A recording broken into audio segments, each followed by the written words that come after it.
ছোটবেলা থেকে খুব বেশি ইন্টারেস্টেড ছিলাম যে ব্রেইন কিভাবে কাজ করে, কিভাবে আমরা ব্রেইনের কাজগুলোকে মডুলেট করতে পারি বা চেঞ্জ করতে পারি। আমাকে ইন্সপায়ার করেছিল হার্ভার্ডের একটা প্রফেসর। সে আমাকে ইমেলে লিখেছিল যে তুমি একটা হাই স্কুল স্টুডেন্ট হয়ে তুমি যে থিঙ্কিং গুলো করতেছো ইটস ভেরি গুড। এবং ফিফথের দিকে যে আম্মু হঠাৎ করে অসুস্থ হয়, পর আম্মু আলাদা কাছে চলে যান।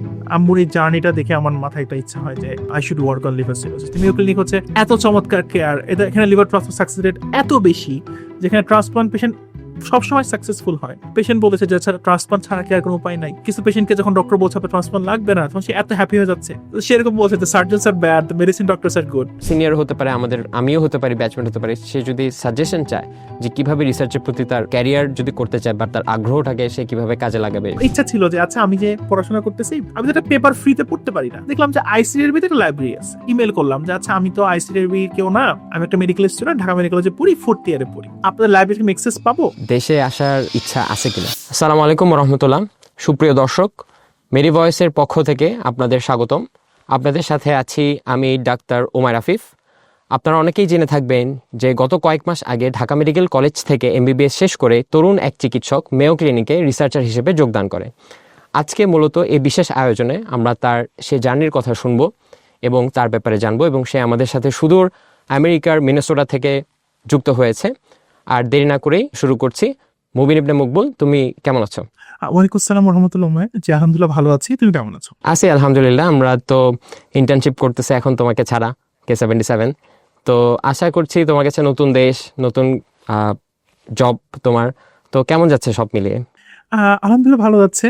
অবশ্যই আমি ইন্টার্নশিপ অনেক মিস করি। তোমাদের সাথে লম্বা একটা জার্নি আমার গেছে, প্রায় 5-6 বছরের।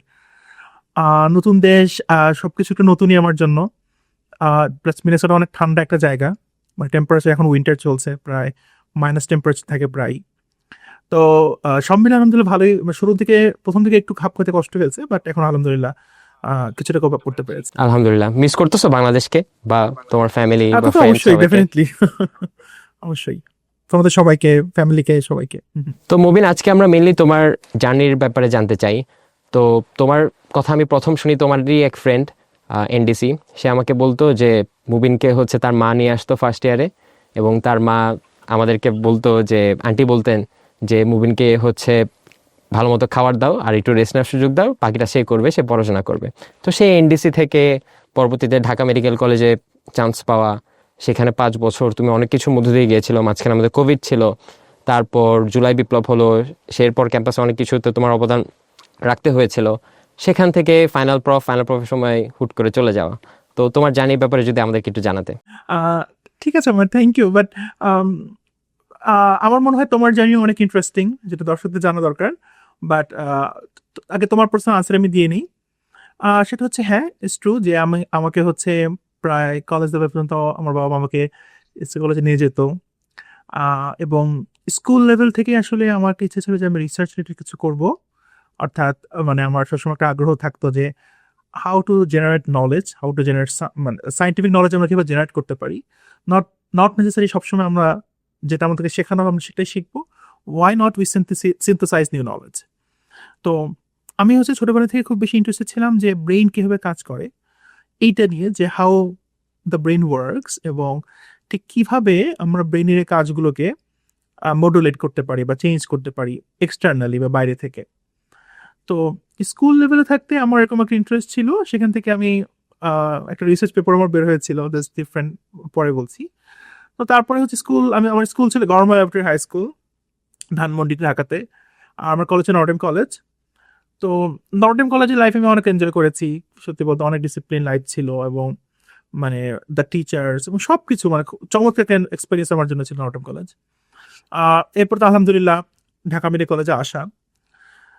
তো সত্যি বলতে নর্ডেম কলেজ থাকার সময় খুব একটা রিসার্চ আমি করতে পারিনি, কারণ ওই সময় আসলে জানোই যে এইচএসসি লেভেলে পড়াশোনা কত চাপ থাকে, অ্যাডমিশন টেস্ট সব কিছু মিলিয়ে। ইভেন ঢাকা মেডিকেল কলেজে প্রথম দিকে এসেও আসলে আমি খুব বেশি রিসার্চ কাজ করতে পারি নাই, কারণ কোভিড ছিল, বন্ধ হয়ে গেছিলো সব কিছু। বাট কোভিডের পরে আমি চেষ্টা করেছি যে আবার আমার রিসার্চের কাজগুলো শুরু করা, ধীরে ধীরে সব কিছু। এরপরে তুমি জানো নিশ্চয়ই যে জুলাই রিভলিউশনের পরে তুমিও এটার একটা খুবই important part from the health reform commission and all the things. তো এরপরে হচ্ছে আমরা চেষ্টা করেছি যে ক্যাম্পাস বা আমাদের দেশ, আমরা যারা ইয়াং জেনারেশন কীভাবে আমরা দেশে কন্ট্রিবিউট করতে পারি, বাংলাদেশে সব কিছু যে যে ফিল্ডে ভালো, সবাই চেষ্টা করেছে যে দেশটাকে রিফর্ম করা যায়। তো সেটা নিয়ে তুমিও এটার পার্ট ছিলে যে আমরা হচ্ছে ঢাকা মেডিকেল কলেজে একটা রিসার্চ ক্লাব তৈরি করেছিলাম, বা এখনো সেটা আছে আলহামদুলিল্লাহ। জুনিয়ররা K78 ব্যাচ তারা চমৎকারভাবে এটাকে রান করছে। তো এই তো প্লাস হচ্ছে মেডিকেল কলেজে আমি ছিলাম ডিএমসিতে কাজ করার পাশাপাশি আমি হচ্ছে বাইরেও কিছু রিসার্চ করতাম। লাইক আমি হচ্ছে বুয়েটের সাথে বেশ কিছু রিসার্চ প্রজেক্টে কাজ করেছি, বাইরে বিভিন্ন প্রফেসরদের সাথেও আমার কাজ হয়েছে অনলাইনে, ভার্চুয়ালি। এবং এরপরে হচ্ছে আমি থার্ড প্রফ শেষ করে ইউএসএমএল স্টেপ 1 দেই, এবং আমার হচ্ছে ফাইনাল প্রফের আগেই হচ্ছে আমি অ্যাপ্লাই করি, এবং আলটিমেটলি আমার ফাইনাল প্রফের আগেই অ্যাকচুয়ালি আমার ভিসা ইন্টারভিউ হয়, এবং আলহামদুলিল্লাহ আমি প্রফের রেজাল্ট বের হওয়ার পরপরই আমি এখানে মুভ করি আর কি। এই তো।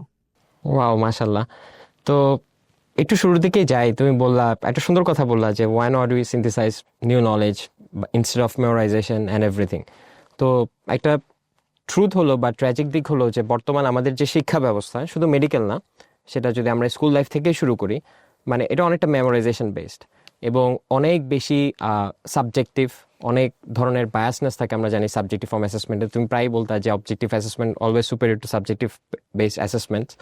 তো এখানে আসলে নিউ নলেজ বা নতুন কিছু জানা বা রিসার্চ করা এইসব ব্যাপারে আমরা আসলে অনেক পরে এসে জানি। ইউজুয়ালি মেডিকেল কলেজে জুনিয়ররা দেখা যায় যখন ক্লিনিক্যাল ওয়ার্ডে যখন এক্সপিরিয়েন্স থাকে বা কোনো মেন্টর পায়, তখন তারা ব্যাপারে জানে টুকিটাকি কেস রিপোর্ট বা systematic review, meta analysis, research ইত্যাদি। তোমার ক্ষেত্রে সেটা ছিল অনেক আগে এবং তুমি অনেক ছোটবেলাতেই পেপার পাবলিশ করেছো। তো সেটার ব্যাপারে যদি বলতাম। চমৎকার। আমার খুব ইম্পর্টেন্ট কথা। তো আমার কথা হচ্ছে যে আমরা যে পড়াশোনাগুলো করি এটা যে একদমই রং তা না। আমরা যেটা করি এটা আমরা আসলে অনেক বেশি পড়াশোনা করি। আমরা যদি আমেরিকান স্টুডেন্টের সাথে আমাদের পড়াশোনা কম্পেয়ার করি, আমি বলবো যে আমরা অনেক বেশি ইনফরমেশন গ্যাদার করি। হয়তো এত ইনফরমেশন আমরা দরকারও হয় না, বাট এটা ঠিক যে আমরা ইনফরমেশন গ্যাদার করি। তো যেটা আমাদের এখানে অভাব আছে সেটা হচ্ছে রিসার্চ এক্সপোজার। মানে রিসার্চ একটা হাই স্কুল স্টুডেন্ট সে হয়তো বা এখনই অনেক কিছু করে ফেলবে না, বাট তার এক্সপোজার, তার পরিচিতি যে একটা রিসার্চ কীভাবে কাজ করে, how the system works, how to think scientifically, এক্সপোজারগুলোতে আমাদের দেওয়া হয় না। তো আমি যদি মেয়ো ক্লিনিকের কথা বলি, মেয়ো ক্লিনিকে হচ্ছে আমার ল্যাবে প্রতি কয়েক মাস পরপরই একটা হাই স্কুল স্টুডেন্ট আসে। সে হাই স্কুল স্টুডেন্ট দেখে যে ল্যাবে কীভাবে কাজ হয়। লাইক বর্তমানে আমার ল্যাবে একটা স্টুডেন্ট আছে, আমি তাকে ট্রেন করি। সে হচ্ছে ক্লাস 11 পড়ে। তার ইন্টারেস্ট থেকে আসে নাকি এটা সিস্টেমের অংশ? এটা সিস্টেমের অংশ, ডেফিনেটলি এটা সিস্টেমের অংশ। কারণ সে হচ্ছে এখন হচ্ছে সে তার হাই স্কুল শেষ করে সে কলেজে অ্যাপ্লাই করবে। মানে কলেজ বলতে আমরা যেটাকে বলি আর কি, বাংলাদেশে কি বলে ব্যাচেলর লেভেল যেটাকে বলে আর কি। তো সেখানে সে যদি দেখায় যে সে মেয়ো ক্লিনিকে 1 মান্থ বা 2 মান্থ সে রিসার্চে জাস্ট ইন্টার্নশিপ করেছে বা রিসার্চে তার এক্সপিরিয়েন্স আছে, তার সিভিটাকে অনেক বেশি প্রায়োরিটাইজ করা হয়। তো সে এরকম না যে সে অনেক কিছু করে, সে জাস্ট দেখে। আমরা যখন এক্সপেরিমেন্ট করে আমাদের পাশে বসে থাকে, কখনো ছোট ছোট কিছু এক্সপেরিমেন্ট পার্টটা আমরা করতে দেই যে তুমি এটুকু একটু করো, ঠিক আছে। তো মানে তারা ভুল করতে পারে, বাট আমাদের এখানে প্রফেসর, সে হতে পারে যে সে অনেক কিছু ভুল করছে, অনেক কিছু পারছে না, বাট প্রফেসর তাকে ইন্সপায়ার করে অলওয়েজ। তো এই জিনিসটা আমার কাছে খুব চমৎকার সিস্টেম মনে হয়। তো আমাদের এই এক্সপোজারগুলো আমরা আসলে পাই না। এমনকি শুধু রিসার্চের ক্ষেত্রে না, লাইক যে হচ্ছে এখন আমার ল্যাবে আন্ডার গ্রাজুয়েট স্টুডেন্ট আছে, আন্ডার গ্রাজুয়েট স্টুডেন্ট আমি বলছি যারা হচ্ছে এখন কলেজে পড়ছে, কলেজ মানে বাংলাদেশের যেটা ব্যাচেলর লেভেল বলে। তো আমেরিকার নিয়ম হচ্ছে প্রিমেড পড়ার পরে কেউ মেডিকেল স্কুলে পড়তে পারে। তো এখানে যারা প্রিমেড পড়ছে তারা দেখা যাচ্ছে ডক্টরদের চেম্বারে যাচ্ছে, হসপিটালে যাচ্ছে, ডক্টরের সাথে শ্যাডোয়িং করতেছে, অবজার্ভ করছে ডক্টর কি করে। তো এই যে একটা আর্লি এক্সপোজার হচ্ছে, এটা কিন্তু আমার মনে হয় অনেক হেল্প করে। মানে হাউ টু থিঙ্ক, মানে আমাদের মেন্টাল ম্যাচিউরিটিতে হেল্প করে, যেটা হচ্ছে আমাদের বাংলাদেশে এক্সপোজারটা কম। তো আমার মনে হয় যে বাংলাদেশে এটা যে সলভ করতে অনেক কিছু করা লাগবে এরকম না। আমরা যদি এগুলোকে আরো একটু স্ট্রাকচার করতে পারি, বা রিসার্চের গুরুত্বটা যদি আমাদের সিস্টেম যদি গুরুত্বটা বাড়ায় সামহাট, যে মানে আমাদের কারিকুলাম লেভেলে বা সবকিছু, তাহলে ইটস অল গুড। আমার যদি এক্সপিরিয়েন্স বলি, তো স্বাভাবিক আমার ইচ্ছা ছিল যে আমি যখন স্কুলে পড়তাম, আমার যখন ক্লাস 9-এ পড়ি, তো আমার একটা আইডিয়া ছিল যে ব্রেইনের আমরা যে ইমেজিং করি, লাইক সিটি স্ক্যান, এমআরআই করি, সিটি স্ক্যানে মানে জাস্ট ফিল্ম দেখা যায়, একটা ব্রেনের ছবি দেখা যায়। তো আমরা কি এরকম কিছু করতে পারি কিনা যে সিটি স্ক্যান বা ব্রেনের মধ্যে দিয়ে ছবি দেখে আমি বলতে পারবো তার মাথার মধ্যে কি চলতেছে। Just like it's very ওয়েড thinking. আমি তখন ছোট মানুষ ছিলাম অনেক, আমি চিন্তা করতাম যে সে তার তার মাথায় এখন কি চলতেছে, তার what's the idea going on in his brain, এবং ইজ দ্য এনি ওয়ে যেটা দিয়ে আমরা মানুষের মুড কন্ট্রোল করতে পারি কিনা। তো তখন আমি হচ্ছে, আমার জার্নিটা খুবই ফানি। তো তখন হচ্ছে আমি নিউরো ইমেজিং নিয়ে অনেক পড়াশোনা করেছিলাম। তো করে যেটা করেছিলাম যে এমন কিছু করা যায় কিনা, তখন আমি তখন কিছু, আমার I had no idea actually যে how to write a paper or something. তা আমি যেটা করলাম, আমি হচ্ছে এরকম হাইপোথিসিস টাইপের একটা পেপার লিখলাম, এবং সেটাতে আমার এখনো মনে আছে এটা অনেক ভুল ছিল। I did A lot of mistakes. Just কোনো রকম হাইপোথিসিস লিখে আমি একটা জার্নাল সাবমিট করে দিয়েছিলাম, জাস্ট লাইক মানে জাস্ট সি ট্রায়াল, যে আমি লিখেছিলাম যে এরকম এরকম আইডিয়া এরকম সামথিং। তো একটা মজার জিনিস হচ্ছে যে জার্নালগুলো আমার পেপার রিজেকশন করেছিল, বাট অ্যাট দ্য টাইম তারা আমাকে বলেছিল যে হাই স্কুল স্টুডেন্ট, তুমি যে থিঙ্কিং করছো আমরা তোমাকে অ্যাপ্রিসিয়েট করি। সো তো তখন হচ্ছে আমার জন্য, আমার মনে আছে আমার ওই পেপারটা 10টা জার্নাল রিজেক্ট করেছিল, 10 রিজেকশন আমার ফার্স্ট পেপারে। সো আমি জানতাম না কিভাবে দেখতাম, আমি ইউনিভার্সিটি প্রফেসরকে ইমেল করতাম, কেউ আমাকে রিপ্লাই করতো না। আমি বলতাম যে আমি এখানে আটকাই গেছি, নেক্সট স্টেপ। তা আমাকে ইন্সপায়ার করেছিল হার্ভার্ডের একটা প্রফেসর, খুবই, সে আমাকে ইমেলে লিখেছিল যে তুমি একটা হাই স্কুল স্টুডেন্ট হয়ে তুমি যে থিঙ্কিং গুলো করতেছো ইটস ভেরি গুড থিঙ্কিং। তো সে ওই ফিল্ডের অনেক বড় একজন প্রফেসর। তো তখন আমার কাছে মনে হয়েছিল যে হ্যাঁ, হয়তোবা আমি কারেক্ট পথে আছি, হয়তোবা আমাকে একটু চেঞ্জ করতে হবে কোনো কিছু। তারপরে আমি পেপারটিকে মডিফাই করে এটাকে একটা রিভিউ আর্টিকেল হিসেবে সাবমিট করলাম। রিভিউ মানে হচ্ছে এই ফিল্ডে এখন পর্যন্ত কি কি কাজ হয়েছে এটা সামারি করে লাস্টে কিছু অ্যাড করলাম যে ফিউচার ডিরেকশনে যে আমরা কি এরকম করতে পারি কিনা। মানে আমার যে আইডিয়াটা আমি সামহাট পেপারের মধ্যে একটু করেও ইনফিউজ করার চেষ্টা করলাম অ্যাজ এ ফিউচার ডিরেকশন করে। এইবার দেখলাম পেপারটা পাবলিশ হয়ে গেল, এবং সেই পেপারটা it has lot of citation. আমার নাম সরাসরি গুগলে এটা দিলে আসে, এটা প্রায় 70+ সাইটেশন আছে, মানে 70টারও বেশি পেপার পরবর্তীতে পাবলিশ হয়ে যারা আমার এই জার্নাল এই পেপারটাকে সাইটেশন মানে রেফারেন্স হিসেবে ইউজ করছে। সো এটা কিন্তু লার্নিং হচ্ছে এইটা যে রিসার্চ মানে কি বলে, we can have a lot of ফেইলার্স initially but we can work. Secondly কথা হচ্ছে যে যদি সিস্টেম তোমাকে ওয়ে না দেয় তোমাকে ওয়ে খুঁজে বের করতে হবে। এটা ঠিক যে আমাদের সিস্টেম আমাদেরকে হয়তো এরকম ল্যাব এক্সপোজার দিচ্ছে না বা এমন কিছু দিচ্ছে না, বাট আমি বলবো যে whatever you have just start, whatever you have you can get. মানে আমরা হচ্ছে মানে লেগে থাকাটাই সবচেয়ে ইম্পর্টেন্ট, যে you can see a lot of failures but just go on with your ideas and that's it. Yes, ভালো লাগলো মুবিন, তোমার আর্লি লাইফে যে এক্সপোজার ছিল রিসার্চের প্রতি, তোমার যে আগ্রহ ছিল সেটা শুনে। Failure is a pillar of সাকসেসও বলা যায় তোমার এই কাহিনী শোনার পর, যে তুমি বললা যে প্রায় 10 বারের মতো রিজেকশন ছিল। তো আমরা যদি এখন ঢাকা মেডিকেল কলেজে ফিরে আসি মুবিন, তো ঢাকা মেডিকেল কলেজে যখন আমরা ভর্তি হই তখন তুমি ছিলা ডেন্টাল ফার্স্ট বয়, জাহাঙ্গীরনগর অনেক ভালো রেজাল্ট করেছিলা ডি ইউনিটে, তারপর এনডিসি সেকেন্ড বয় ছিলা। আমাদের ফ্রেন্ডরা বলতো যে তোমার প্রত্যেকটা পরীক্ষাতে কুইজে সবাই হচ্ছে 50 বা 60 এরকম করে মার্কস পেতো, তুমি পেতো 100 বা এরকম ফিজিক্স সবকিছু। এবং পরবর্তীতে তুমি অনেক কাহিনী শেয়ার করেছিলে আমার সাথে। তখন দেখতাম তোমার নিউরো সায়েন্সের প্রতি তোমার আগ্রহটা ছিল বেশ। তুমি কোভিডের সময় ডিউক ইউনিভার্সিটি থেকে নিউরো সায়েন্সের কোর্স করেছো, জনস হপকিন্সের থেকে হচ্ছে নিউরো ইন্টারভেনশন এবং রেডিওলজি নিয়ে বেশ কোর্স করতে দেখতাম। হঠাৎ করেই 5th ইয়ারে এসে দেখলাম যে তুমি হেপাটোবিলিয়ারির দিকে চলে আসছো এবং সিএলডি নিয়ে রিসার্চের কথা বলতা। তো আমরা অল্প স্বল্প জানি, তো আমাদের দর্শকদের সামনে তুমি তোমার এই যে সুইচটা, এটার পেছনে আসলে কি মোটিভেটিং ফ্যাক্টর হিসেবে কাজ করছিল, বা তোমার ইন্সপিরেশন কি ছিল, বা তুমি কেনই বা নিউরোসায়েন্স থেকে হেপাটোবিলিটিতে আসলা? Thank you Umay. প্রথমত হচ্ছে যে তুমি যখন আমার অ্যাচিভমেন্টের কথা বলছো সে তুলনায় আমি বলবো আমার অ্যাচিভমেন্ট অনেক নগণ্য। মানুষের তোমারও একাডেমিক অ্যাচিভমেন্ট জানা উচিত, তো সেটা নিয়ে আমি তোমার কাছে প্রশ্ন রাখবো। তো যাই হোক, তো হ্যাঁ, নর্ডেম কলেজে আলহামদুলিল্লাহ রেজাল্ট ভালো ছিল, বাট দ্য সেম টাইম নর্ডেম কলেজে আসলে অনেক মানে আই জাস্ট ফিল প্রাউড যে আমি এত ব্রিলিয়ান্ট মানুষের সাথে পড়াশোনা করতে পারছি জীবনে। আল্লাহ তাআলা আমাকে এই সুযোগ দিয়েছে আর কি। আচ্ছা, তো ঢাকা মেডিকেল কলেজে চান্স পাওয়ার সাথে সাথে আমার যে অ্যাডমিশন টেস্টের জার্নিটা, এটা আমি অন্য কোনো দিন বলবো, অন্য কোনো একদিন জার্নিতে বলবো। তো যাই হোক, তো যেটা নিয়ে কথা বলছিলাম যে কোভিড টাইমের কথা, কোভিড টাইমে আমার কাছে মনে হয় যে এই কথাটাই যে একটু আমি যেটা আমি বলছিলাম যে ডেডিকেশন বা লেগে থাকা। তো এখনকার পৃথিবীতে সবকিছু ইন্টারনেটে অ্যাভেলেবল, যে কেউ চাইলেই কোর্সেরা বলো ইউটিউব বলো বা যে কোনো জায়গায় আমরা হচ্ছে যে কোনো যেটাতে আমার ইন্টারেস্ট সেটা আমি পড়াশোনা করতে পারি, এবং এটা পুরোপুরি ফ্রি অফ কস্ট। তো এবং আমার কাছে মনে কোর্সের সময় কোভিডে আমরা অনেকেই অনলাইন লার্নিং অনেক গুরুত্ব দিয়েছি, বা অনলাইন লার্নিং আমরা সবাই কম বেশি অনলাইন ক্লাস হয়েছে, সবাই অনেক বেশি অনলাইন কোর্স করেছে। তো সেই ধারাবাহিকতায় যে আমার যেহেতু এই জিনিসটা ইন্টারেস্ট ছিল নিউরো সায়েন্স অনেক বেশি, সেই তুলনায় সেই কারণে আমি কোর্স করতাম, বা আমার কাছে মনে হয় এটা খুবই নর্মাল বিষয়। তো আরেকটা ব্যাপার হচ্ছে যে কেন জানি আমার কাছে মনে হয় সব ব্রিলিয়ান্ট মানুষ যেমন তুমি, সবার হচ্ছে ব্রেন নিয়ে অনেক আগ্রহ থাকে, মানে নিউরো সায়েন্স বা হাউ ব্রেন ওয়ার্কস, এবং এটা খুবই কমন। তো এটার পিছনে আসলে কারণটা আমি জানি না, একটা কারণ হতে পারে যে ব্রেন খুবই সুন্দর একটা অর্গান, খুবই কমপ্লেক্স একটা অর্গান, যার কারণে সবাইকে এটা বিষয়ে অ্যাট্রাক্ট করে, এটা একটা কারণ হতে পারে।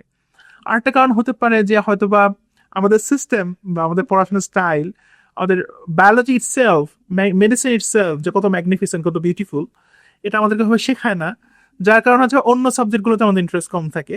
ব্রেন যেহেতু বাইরে থেকেই এক্সেপশনালি অনেক বিউটিফুল একটা অর্গান, এই জন্য এটার প্রতি মনে হয় আমাদের ভালোবাসা বেশি থাকে, আমার ধারণা আর কি। কারণ মেডিকেল স্টুডেন্টদেরকে যদি জিজ্ঞাসা করি যে what do want to be, এখনো মনে হয় অনেকেই বলে নিউরো সায়েন্টিস্ট হতে চায়, নিউরো সার্জন হতে চায়। I am like also one of them আর কি, এবং তুমিও আমার মনে হয় যেটা বলছিলে আর কি। তো এবং আমার যত পেপার ছিল একটা বড় অংশ এখনো নিউরো সায়েন্স রিলেটেড বা সবকিছু। এবং থার্ড ইয়ারে যখন আমি আমার মনে হয় প্রথম সাথে ওয়ার্ডে যাওয়া শুরু হয়, আমি আমার যে রেগুলার ওয়ার্ড তোর সাথে ছিলই, সবচেয়ে বেশি ওয়ার্ড আছে নিউরো সার্জারি ওয়ার্ডে যেতাম আমার মনে আছে শফিক স্যারদের সাথে।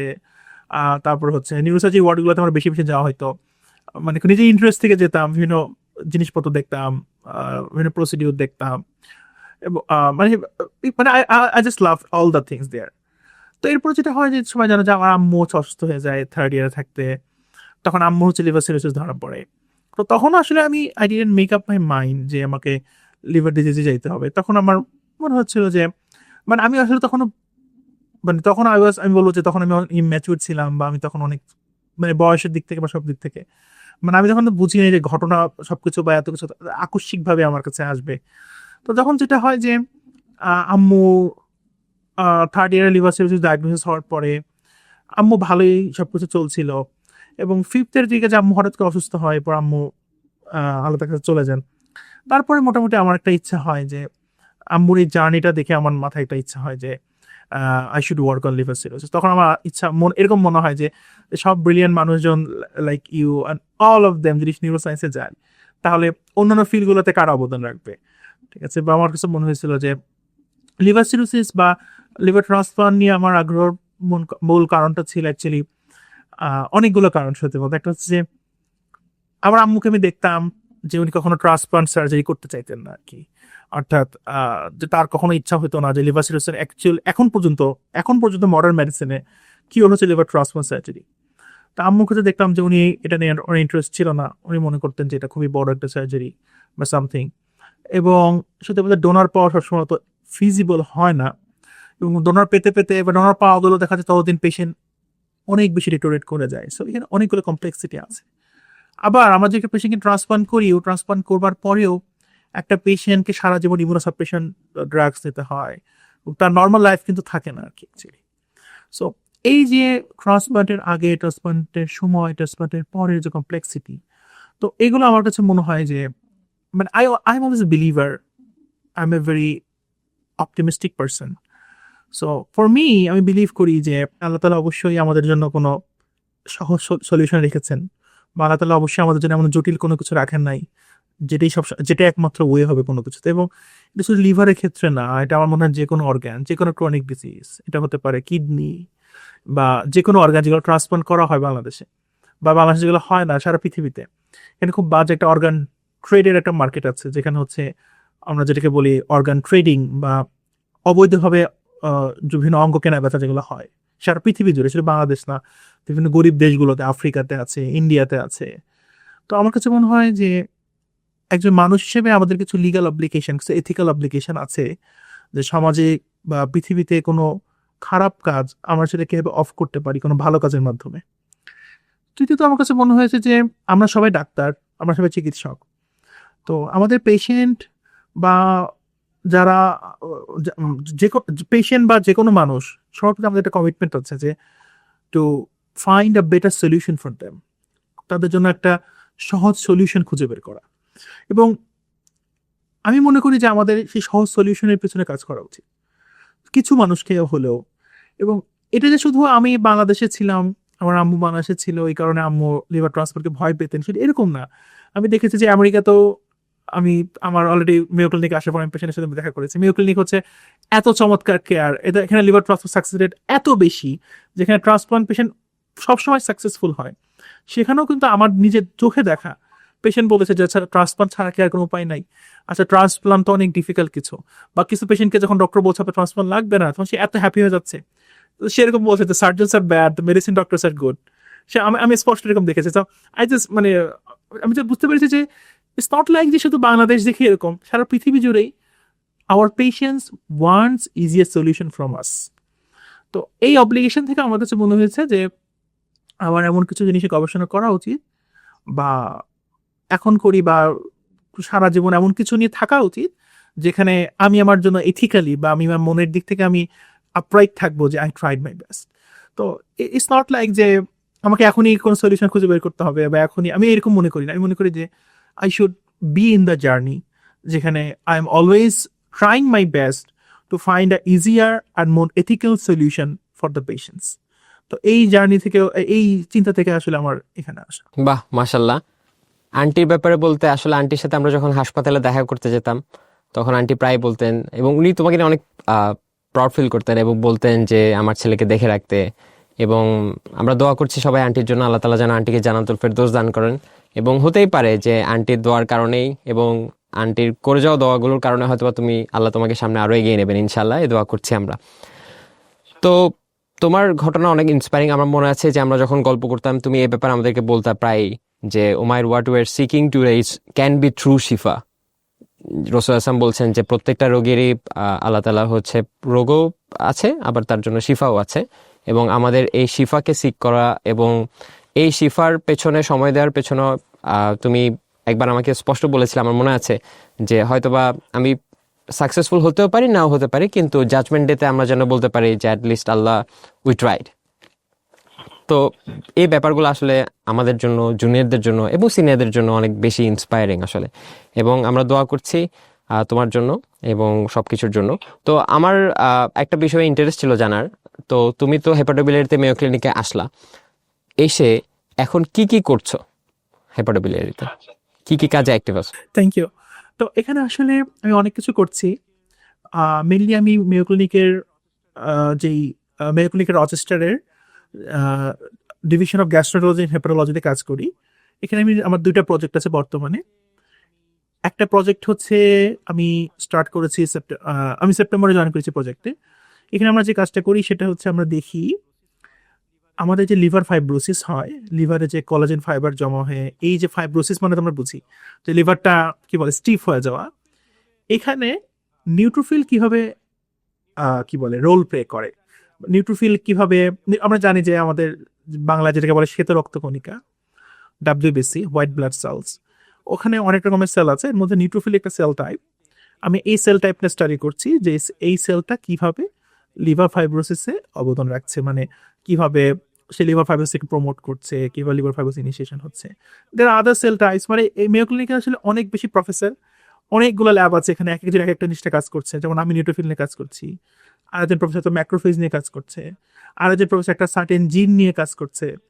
তো এবং ইউজুয়ালি দেখা যায় যে আমরা পেশেন্টের স্যাম্পল নিয়েও কাজ করি, মাইস নিয়েও কাজ করি। অর্থাৎ এখানে অ্যানিমালস আছে, অ্যানিমালসের মধ্যে মাইস আছে, র্যাটস আছে, কোন কোন ল্যাব পিগস ইউজ করে। আবার হচ্ছে আমরা হিউম্যান স্যাম্পল পাই, হিউম্যান মানে আমাদের পেশেন্ট থেকে আমাদের ব্লাড আসে, পেশেন্ট থেকে আমরা টিস্যু পাই। অনেক সময় পেশেন্ট মারা যাওয়ার পর আমরা হচ্ছে পেশেন্ট থেকে টিস্যু পাই। তারপরে সেল লাইন আছে, সেল লাইন মানে হচ্ছে ল্যাবে আমরা সেল গ্রো করি, সেল কালচার করে সেল গ্রো করি, সেগুলোর উপর আমরা এক্সপেরিমেন্ট করি। এটা হচ্ছে আমাদের একটা এক্সপেরিমেন্ট। আর একটা এক্সপেরিমেন্ট আমি করছি বর্তমানে, সেটা হলো আমরা হচ্ছে চেষ্টা করছি যে একটা লিভার যখন আমরা প্রথম যেই ডোনার লিভার যখন ডোনেট করে, এই ডোনেশনের সময় থেকে রিসিপিয়েন্ট যে পায়, এই সময়টার মাঝখানে এই লিভারটাকে হচ্ছে আমরা একটা পারফিউশন মেশিনের মধ্যে রাখি। অর্থাৎ কৃত্রিমভাবে এই লিভারটাকে আমরা চালু রাখি। অর্থাৎ তার মধ্যে ব্লাড সাপ্লাই দেওয়া হয়, তার মধ্যে নিউট্রিয়েন্টস, তার মধ্যে মানে তাকে তার লাইফটা সাস্টেন করার জন্য যেটুকু দেওয়া প্রয়োজন সেটা আমরা দেই before it gets transplanted to a recipient. তো আমরা চেষ্টা করছি যে যখন কিনা আমরা এই পারফিউশন প্রসিডিউরটা চলতে থাকে, ওই সময়ে আমরা কি কোনো ড্রাগস বা কোনো থেরাপিউটিক্স আমরা কি এটার মধ্যে ইনজেক্ট করে এই লিভারে যদি একটা সমস্যা থাকে, যেমন ধরো কি কি কারণে হচ্ছে আমাদের একটা লিভার আমরা ডিসকার্ড করে দেবো, লিভারকে আমরা আমরা বলি যে লিভারটা ট্রান্সপ্লান্টের জন্য ফিট না। ঠিক আছে, যেমন লিভারে it can B A fatty liver, liver fat জমতে পারে, তারপর হচ্ছে লিভারে ফাইব্রোসিস থাকতে পারে, তারপর একটা লিভারের এই যে পারফিউশনে কোনো সমস্যা হলে আমরা লিভার ইস্কিমে ডেভেলপ করে, সে যে ব্লাড সাপ্লাই না পায়, লিভারটা ইনজিউর্ড হয়ে যায়। তা আমরা আসলে আরএনএ থেরাপিউটিক্সের চেষ্টা করছি যে এই লিভারটাকে আমরা কি বলে হেলদি রাখা যায় কিভাবে। এবং দ্য ফিউচার গোল হচ্ছে যদি আমরা পারফিউশন মেশিনে দেখাতে পারি যে এই লিভারটা ভালো, মানে আমরা আমাদের থেরাপিউটিক্স দিয়ে লিভারটাকে কিউর করতে পারতেছি, so can we now do it try on a patient or not. তো আমরা প্রথমে র্যাট নিয়ে কাজ করছি, ইঁদুর নিয়ে কাজ করছি, হয়তো বা এটা ধীরে ধীরে এটা যদি সাকসেসফুল হয় তাহলে পরের স্টেপ, তারপরে পরের স্টেপ, মানে ইটস অনেক বড় জার্নি। এক একটা প্রজেক্ট 5 বছর 10 বছর ধরে চলতে থাকে, so it's a huge long journey আর কি অ্যাকচুয়ালি। এছাড়াও সেটা আমার হসপিটালেও যাওয়া হয়। হসপিটালে যেহেতু আমি ইন্টার্নশিপ করি নাই বাংলাদেশ থেকে, তো আমি হচ্ছে এখানে আমি হসপিটাল রোটেশন করি, সো ডক্টরদের সাথে সাথে how they treat the patient, আমি এগুলো এক্সপিরিয়েন্স নিচ্ছি, এই আর কি। তো তুমি আমাকে এটাও বলেছিলা যে ফেব্রুয়ারির সার্জারি, এটা নিয়ে তোমার ইন্টারেস্ট এত বেশি ছিল যে তুমি মাঝখানে ইন্ডিয়াও গিয়েছিলা, স্যারদের সাথে মিশেছিলা হাসপাতালগুলোতে, ফেব্রুয়ারির সার্জারি, তারপর রোবোটিক সার্জারি, তারপর সেখানে গিয়ে তুমি এই যে একটু আগে বললা অর্গান ট্রাফিকিং এর যে ব্যাপার বা ইলিগাল যে বিজনেস আছে সেটা নিয়ে পরবর্তীতে আমরা আরো অনেক বেশি আলোচনা করতাম যে হেলথ সেক্টর রিফর্ম কমিশন থেকে কি কি প্রপোজ করা যেতে পারে, কারণ যেহেতু বাংলাদেশের ল হচ্ছে ফ্যামিলি মেম্বার বাদে, মানে আমাদের রেনাল ট্রান্সপ্লান্টেশনের কথা যদি বলি, কিডনি ট্রান্সপ্লান্ট করতে পারে না। আবার ইন্ডিয়াতে তুমি বলেছিলে যে বেসড অন ফ্যামিলিয়ারিটি বা friendship something 5 or 10 years proof করতে পারলে সেটারও অনেক কারচুপি থাকে। তো এটা নিয়ে হয়তো বা ইনশাল্লাহ পরবর্তীতে যদি আবার কোনো একদিন বসা হয় ইনশাল্লাহ আরো ডেসক্রিপটিভ আলোচনা করব। তো আমি একটু জানতে চাচ্ছি তোমার মেয়ো ক্লিনিকে তুমি আমাকে বলেছিলে যে তুমি একবার এক প্রফেসরকে মেল করেছিলা এবং পরবর্তীতে তোমার ইন্টারভিউ হয়। ইন্টারভিউতে ম্যাম একটা ইন্টারেস্টিং কোয়েশ্চেন করেছিলেন তোমাকে শেষের দিকে, যে মুবিন তুমি যদি বাংলাদেশে চলে আসো তাহলে ঢাকা মেডিকেল কলেজে তোমার শুরু করা রিসার্চ ক্লাবের কি হবে। তুমি আনসার দিয়েছিলে যে ম্যাম আমরা অনেক অসাধারণ কিছু জুনিয়র রেখে যাচ্ছি যারা হচ্ছে এই ক্লাবটাকে এগিয়ে নেবে অনেক। তো রিসার্চ ক্লাবের শুরুটা তুমি যদি সংক্ষেপে একটু বলতা। আর একই সাথে আমি মেডিকেল কলেজ বলবো না, আমি জিনিসটাকে আরো ব্রড অ্যাসপেক্টে বলবো যে কোনো ইউনিভার্সিটি, এবং সেটা এইচএসসি বা এসএসসি লেভেলের স্টুডেন্টও হতে পারে, মেডিকেল কলেজ হতে পারে, যে কোনো ইউনিভার্সিটি হতে পারে, স্টুডেন্ট তুমি দেখতে পাচ্ছ যে ইয়াঙ্গার জেনারেশনদের রিসার্চের প্রতি একটা আগ্রহ আছে, তারা নতুনকে জানতে চায়। আমাদের সময় কিন্তু ওরকম বেশি ছিল না, বাট এখন দিন যত যাচ্ছে আরো বেশি আগ্রহটা বাড়তেছে। বাট তারা যখন শুরু করতে যায় তখন দেখে যেহেতু সোর্স অনেক বেশি, তারা দেখে ইউটিউবে একটা শর্ট কোর্স আছে যে how to publish a case report within 2 days। আবার তাদেরকে হয়তো বা কোনো একজন ফ্রেন্ড বলছে যে তুই কেস রিপোর্ট নিয়ে পড়ে আছিস, তুই তো শিখবি systematic review and meta analysis. আবার অন্য এক সোর্স থেকে সে জানতে পারলো যে তাকে আগে প্রোগ্রামিং পাইথন শিখতে হবে, এবং আমি যতটুকু জানি যে তুমি পাইথনও বেশ সময় দিয়েছিলা। তো এই যে একটা বলা যেতে পারে ক্যাওস, তো একটা ইয়াং স্টুডেন্ট, ইয়াং না সিনিয়র হতে পারে, আমিও হতে পারি, ব্যাচমেট হতে পারি, সে যদি সাজেশন চায় যে কিভাবে রিসার্চের প্রতি তার ক্যারিয়ার যদি করতে চায় বা তার আগ্রহ থাকে, সে কিভাবে কাজে লাগাবে রিসার্চ শেখার পেছনে, তোমার কি কি গাইডলাইন থাকবে? হ্যাঁ, চমৎকার। অনেকগুলো কোয়েশ্চেন, আমি ধীরে ধীরে একটা একটা করে আসতে থাকি। প্রথম কথা হচ্ছে রিসার্চ ক্লাব নিয়ে তুমি যে টপিকটা তুলেছো এটা নিয়ে কথা বলি। সেটা হচ্ছে যে আমাকে যদি কেউ জিজ্ঞাসা করে যে তুমি বাংলাদেশের কোন জিনিস সবচেয়ে বেশি মিস করো, আমি অবশ্যই বলবো যে তোমার সাথে মানে তুমি তাস্কির, মানে আমাদের যে ফ্রেন্ড সার্কেলটা ছিল, আমরা সবসময় মানে হাউ টু ডু বেটার, এটা যে আমাদের একটা সবসময় একটা চেষ্টা থাকতো, মানে এইটা আমি অনেক বেশি মিস করি বাংলাদেশে। যে মানে বিশেষ করে 5 আগস্টের পর থেকে তো তুমি হেলথ রিফর্ম কমিশনে তোমাকে আমি মানে আমার মনে হয় তোমাকে সবাই এত বেশি বিরক্ত করতো, স্যার ম্যাডাম সিনিয়র ভাইয়ারা জুনিয়ররা আমরা মিলে, যে বাংলাদেশে এটা করা যায় কিনা ওটা করা যায় কিনা, মানে এবং এত ব্রেনস্টর্মিং আমার কাছে মনে হয় we had the prime time, মানে ওই সময়টা আমার মনে হয় তোমার সাথে আমার যে ডিসকাশন গুলো হইতো, আমার তুমিও এনজয় করতে, আই অলসো এনজয় ইট আ লট, এবং আমি এটা খুবই মিস করি আমেরিকা আসার পরে। তো রিসার্চ ক্লাবের আইডিয়াটাও তোমার কাছ থেকে আমার নেওয়া, যত জায়গায় তুমি আমাকে উপর দিতে থাকো আমি এটা তোমার উপরে দিব। তুমি বলছিলা যে রিসার্চ তুমি যে করছো তাহলে আমরা কি ঢাকা মেডিকেল রিসার্চ ক্লাব করতে পারি কিনা। So you are also one of those pioneers, so you should be proud of and you should tell it অবশ্যই। তো রিসার্চ ক্লাবে হচ্ছে আমরা চিন্তা করেছিলাম যে যেহেতু মেডিকেল স্টুডেন্টরা আমাদের রিসার্চের সুযোগ কম, তাদেরকে ইন্সপায়ার করার জন্য আমরা কিছু করতে পারি কিনা, বা আমাদের স্যারদেরকে হেল্প নিয়ে যেহেতু ঢাকা মেডিকেল কলেজ বাংলাদেশের বেস্ট মেডিকেল কলেজ, এখানে এত এত বেশি পেশেন্ট, এত অ্যাটিপিক্যাল কেস, আমাদের জন্য এত বিশাল রিসোর্স আছে, ওয়াই নট ইউজ ইট। এই কারণে হচ্ছে আমাদের মনে হয়েছিল যে লেটস স্টার্ট ইট। তখন তুমি ছিলে, আমি ছিলাম, এবং আমাদের আরও একটা ফ্রেন্ড ছিল, সবাই মিলে আমরা 8 জন ফ্রেন্ড মিলে এটা করেছিলাম। সো ইটস নট লাইক যে আমি এটা শুধু আমার এটা হিসেবে মনে করি না। তো তারপরে হচ্ছে আমরা এরপরে একটা কনফারেন্সও করেছি, এবং সত্যি বলতে জুনিয়র 78 যে জুনিয়রগুলো আছে, আসিফ, কিরিল, রাফসানের, অল অফ দ্যাম অ্যাকচুয়ালি, তারা প্রচণ্ড কাজ করেছে, এবং I think they are doing great. এবং এটা এবং রিসার্চ ক্লাবে রিসার্চে যদি ইন্টারেস্ট মেডিকেল স্টুডেন্টদেরকে আছে, এটা সবচেয়ে বড় প্রমাণ হলো যে আমরা দেখেছিলাম যে কয়েক মাসের মধ্যে আমরা দেখলাম যে ঢাকা মেডিকেল কলেজের 350 স্টুডেন্ট এতে এনরোল করে ফেলেছিল। মানে এটা আমাদের জন্য ইন্সপায়ারিং একটা জার্নি ছিল। এবং রেসপন্সটা ছিল মেডিকেল কলেজের বাইরেও, ব্র্যাক ইউনিভার্সিটি এবং অনেক পাবলিক ইউনিভার্সিটির সবাই ছিল। আমি যখন ছুটিতে গিয়েছিলাম তোমাদের রিসার্চ ক্লাবের পোস্টার আমার বাসার পাশে সিএমসিতে দেখতাম, বেশ ভালো রেসপন্স ছিল। এক্স্যাক্টলি। তো তারপর আমরা একটা কনফারেন্স করি, কনফারেন্সটা আমরা বলি যে মেডিকেল কলেজের বাইরে অন্যান্য সবাইকে ওপেন করে দিলাম।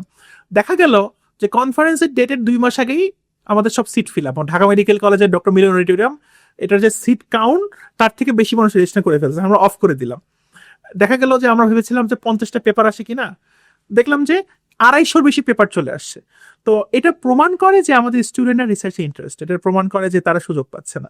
তাদেরকে আমাদের ন্যাশনাল লেভেল থেকে হোক বা যেভাবেই হোক, টিচারদের বলে, মেডিকেল কলেজ বলো, ইউনিভার্সিটি বলো, we have to patronise them. সবচেয়ে বড় প্রমাণ হচ্ছে এইটা। তো আমি ইন্টারভিউতে আমাকে প্রফেসর জিজ্ঞাসা করেছিল যে তুমি যদি চলে আসো তখন কি হবে, তখন বলেছিলাম জুনিয়ররা এটা রান করবে। তো যাই হোক, I hope they are doing great now. আমি ওদের ফেসবুক পোস্ট দেখি, ওরা মাঝে মাঝে আমাকে নক দেয়, ওদের হোয়াটসঅ্যাপ গ্রুপে কানেক্টেড আছে, আমি দেখি ওরা বিভিন্ন ইভেন্ট করতেছে। This looks really great. তো যে কোয়েশ্চেনটা হচ্ছে যে এখন একটা জুনিয়র কিভাবে রিসার্চ স্টার্ট করবে, তো আমার থিঙ্কিংটা একটু ডিফারেন্ট ফ্রম আদার্স। আমি আসলে কোনো কোর্স করা, কোনো কোনো কিছু শিখে নিতে হবে আগে থেকে, এইটা আমি বিলিভ করি না। আমি বিলিভ করি হচ্ছে তুমি কাজ করবো, মানে আমার লার্নিং এর অনেক ওয়ে আছে, সারা পৃথিবীতে অনেক অনেক লার্নিং এর মডেল আছে, এবং আমরা কোনো বলতে পারি না যে you are correct, you are রং।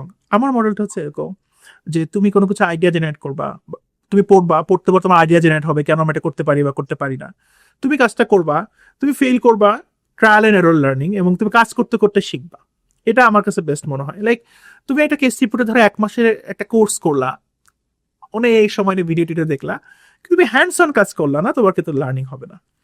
আবার ধরো তুমি পাইথনের বিশাল ল্যাঙ্গুয়েজ শিখলা, শিখে দেখা যাচ্ছে কিছু হলো না, এটা তো হলো না। মানে আমার অপিনিয়ন হচ্ছে তুমি আগে ডিফাইন করো তুমি কি করতে চাও, ঠিক আছে। এবং এই যে সবচেয়ে ইন্টারেস্টিং হলো, আমি ইউএসএতে এসে দেখি সবাই এভাবে কাজ করে। এই যে আমি একটুকে বললাম যে আমার একটা র্যাটে যে আমরা লিভার পারফিউশন করব, এটা মেয়ো ক্লিনিকে আগে কোনো হয় নাই, আমার প্রফেসর নিজেও আগে কোনোদিন করে নাই। এরকম না যে বাংলাদেশের মডেলে আমরা চিন্তা করিয়েছি এভাবে যে একটা বিশাল লেকচার রুমের টিচার পড়াবে, শিখাবে, আমরা 2 মাস পড়বো, এরপর পরীক্ষা দিব, পরীক্ষা দিয়ে আমার থিওরি নলেজ আছে, এরপর আমার প্র্যাকটিক্যালি কাজটা করব, করে তারপর আমার শুরু করবো। বাট আমার থিওরি আর প্র্যাকটিক্যালটা আলাদা যদি কম্পোনেন্ট হিসেবে চিন্তা করি, তো আমার প্রফেসর নিজে কোনোদিন র্যাটে লিভার পারফিউশন করে নাই। হ্যাঁ, হিউম্যানে করা হয়েছে, বাট এক্সপেরিমেন্ট কিভাবে করতে সে জানে না। উনি আমাকে কি করলো, উনি আমাকে একজন কার্ডিয়াক ট্রান্সপ্লান্ট সার্জনের সাথে অ্যাটাচ করে দিল, যারা হার্ট ট্রান্সপ্লান্ট এভাবে পারফিউশন করে থাকে, আর একজন লাং ট্রান্সপ্লান্ট সার্জনের সাথে আমাকে অ্যাটাচ করে দিল। তা আমি দেখি যে তারা কিভাবে পিগের উপরে কাজটা করতেছে, লাং তারা কিভাবে পারফিউজ করে। তো ওখান থেকে আমি ফিগার আউট করার চেষ্টা করতেছি যে কিভাবে আমি লিভার এটা করবো অন এ র্যাটস, ঠিক আছে। তারপরে দেখো এখানেও কিন্তু এরকম হয় নাই যে আমি কোনো স্ট্রাকচার কোনো কারিকুলাম পড়ছি, বা আমি কোনো বই পড়ছি, বা আমাকে কোনো কোর্স করা লাগছে তারপর আমি শিখছি। আই এম জাস্ট ট্রাইং, কাজ করতে করতে ওভার দ্য টাইম আমাদের স্কিলগুলো জেনারেট হয়ে যাবে। তো রিসার্চ মানেই কিন্তু এরকম যে আমি কোনো নতুন কিছু তৈরি করছি। So over the time it's very normal যে সবসময় আমি যেটা করতে চাই সেটা রিসোর্স থাকবে না, but we have to find it out. তো এখন কথা হলো, রিসার্চ করার আগে দেখতে হবে যে আমি কি নিয়ে করতে চাই। You have to be focused. তোমার ইন্টারেস্ট পাবলিক হেলথে, ঠিক আছে, তাহলে তোমার তো আর কেস রিপোর্ট শিখে লাভ নাই। তোমার ইচ্ছা ক্লিনিক্যাল রিসার্চে, ক্লিনিক্যাল রিসার্চ তুমি যদি করতে চাও, কেস রিপোর্ট করতে চাও, তোমার জন্য পাইথন শিখো কোনো লাভ নাই, রাইট? আবার ধরো তোমার ইচ্ছা হচ্ছে বেসিক সায়েন্টিস্ট হওয়া, ল্যাবে তুমি কাজ করবা, তোমার জন্য পাবলিক হেলথের কাজ শেখানো লাভ নাই। সো আমাদের জুনিয়ররা প্রথম কোশ্চেন করে যে ভাইয়া রিসার্চ কিভাবে করবো, বা তার আগে আমি তাদেরকে কোশ্চেন করি তুমি কি নিয়ে কাজ করতে চাও। তো রিসার্চের আমরা যারা মেডিকেল স্টুডেন্ট বা আমরা যারা ডক্টর, আমরা 3টা কাজ করতে পারি, ঠিক আছে? আমাদের 3টা প্যাথওয়ে আছে। একটা প্যাথওয়ে হচ্ছে যে আমরা পাবলিক হেলথের কাজ করতে পারি। পাবলিক হেলথ আমি মানে এপিডেমিওলজির কাজগুলো, বিভিন্ন ডিজিজের প্রিভ্যালেন্স, বিভিন্ন ডিজিজের ইনসিডেন্স বা যে কোনো পাবলিক হেলথ ডিজিজ প্রিভেনশন আমরা কাজ করতে পারি। এটা একটা রিসার্চের পুরো আলাদা ফিল্ড। আর একটা ফিল্ড হচ্ছে ক্লিনিক্যাল রিসার্চ, বিভিন্ন কেস রিপোর্ট জেনারেট করা, তারপরে হচ্ছে বিভিন্ন অবজারভেশন স্টাডি করা, ক্লিনিক্যাল ট্রায়াল করা, এটা হচ্ছে একটা ফিল্ড। আর একটা হচ্ছে বেসিক সায়েন্স, অর্থাৎ আমরা ল্যাবে গিয়ে কাজ করব, ল্যাবে বিভিন্ন এক্সপেরিমেন্ট করব, মানে একদম ওয়েট ল্যাবে কাজ যেটাকে বলে। তো সবার আগে ইউ শুড ফাইন্ড আউট যে তোমার ইন্টারেস্ট কোথায়। তো আমি যদি অনেস্ট একটা অপিনিয়ন দেই, বাংলাদেশে একটা মেডিকেল স্টুডেন্টের পক্ষে বা ডাক্তারের পক্ষে ওয়েট ল্যাবে কাজ করার মানে সুযোগ অনেক কম দেওয়া হয়। সেই তুলনায় পাবলিক হেলথ বা ক্লিনিক্যাল রিসার্চ হচ্ছে একটা good way to start first. তো আমার মতে স্টার্ট করা যেতে পারে এইভাবে যে যদি কোনো সিনিয়র বা কোনো মানুষ বা কোনো ফ্রেন্ড যদি কোনো রিসার্চ করতেছে, প্রজেক্টে ঢুকে যাওয়া যে can I help you in something. So আমাদের সমস্যাটা হচ্ছে কি যে আমরা লাইফে সবার আগে মানে পাওনাটা পেতে চাই, মানে অ্যাচিভমেন্টটা পেতে চাই, কিন্তু রিসার্চ আসলে অ্যাচিভমেন্ট চিন্তা না করে হাউ ক্যান আই লার্ন এটাতে ফোকাস করা উচিত। আমি যখন প্রথমে যে বললাম আমার পেপার 10 বার রিজেকশন হয়েছে, ওই পেপার পাবলিশ করতে আমার 2 বছর সময় লেগে গেছে, but I never thought about যে পেপারটা পাবলিশ হবে কি হবে না।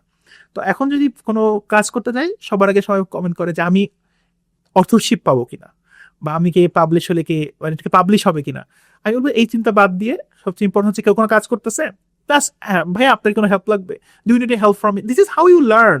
সো স্টিভ জবস সবসময় বলছে যে be hungry and be foolish. You have to be hungry to learn and you have to be foolish to learn. This is how you learn first, number 1।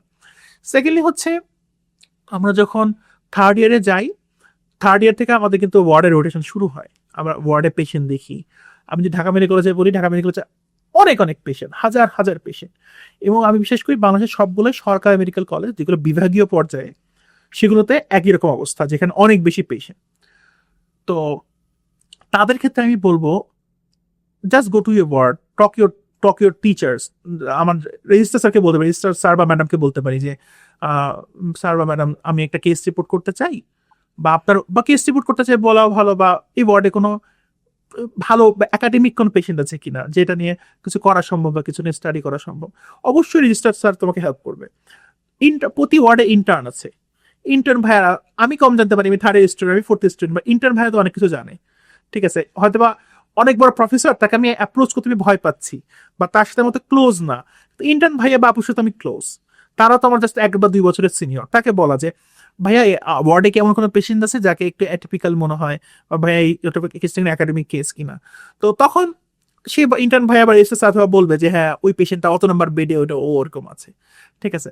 এখন registrar sir সাথে এটাও বলে দিবে যে কিন্তু কিভাবে কেস রিপোর্ট লিখতে আমি জানি না, বা ইন্টার্ন ভাইয়া অথবা বলবে যে কেস রিপোর্ট লিখতে কিভাবে জানি না, বাট ওই পেশেন্ট এরকম আছে, করা যায়।